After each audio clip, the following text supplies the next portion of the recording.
क्या आप जानते हैं अमावस्या का सच?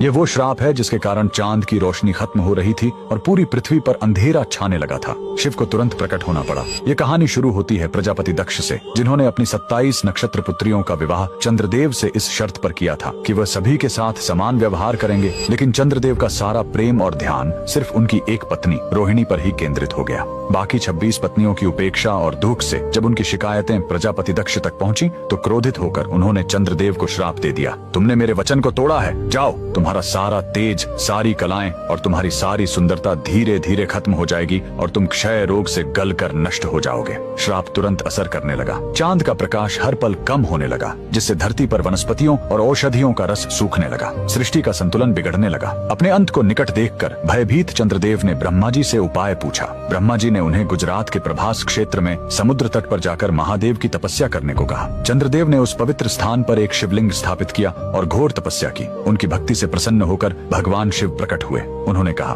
मैं दक्ष के श्राप को पूरी तरह खत्म तो नहीं कर सकता, लेकिन उसका प्रभाव कम कर सकता हूँ। शिव ने वरदान दिया, तुम कृष्ण पक्ष में 15 दिन क्षीण होगे, लेकिन शुक्ल पक्ष में 15 दिन फिर से पूर्ण हो जाओगे। उन्होंने चंद्र को अपने मस्तक पर धारण कर लिया और चंद्रशेखर कहलाए। और जिस ज्योतिर्लिंग की चंद्र ने पूजा की थी वो सोमनाथ, सोम यानी चंद्र के नाथ के नाम से प्रसिद्ध हुआ। और यही सोमनाथ मंदिर भारत का पहला ज्योतिर्लिंग आज भी गुजरात के वेरावल में उसी समुद्र तट पर शान से खड़ा है जहाँ चंद्रदेव ने श्राप से मुक्ति पाई थी। लेकिन रुकिए, इस मंदिर का एक और रहस्य है। यहाँ मौजूद बाण स्तंभ यह बताता है कि यहाँ से लेकर दक्षिणी ध्रुव तक समुद्र के रास्ते में कोई जमीन नहीं है। भगवान शिव के भक्त कमेंट में हर हर महादेव जरूर लिखें।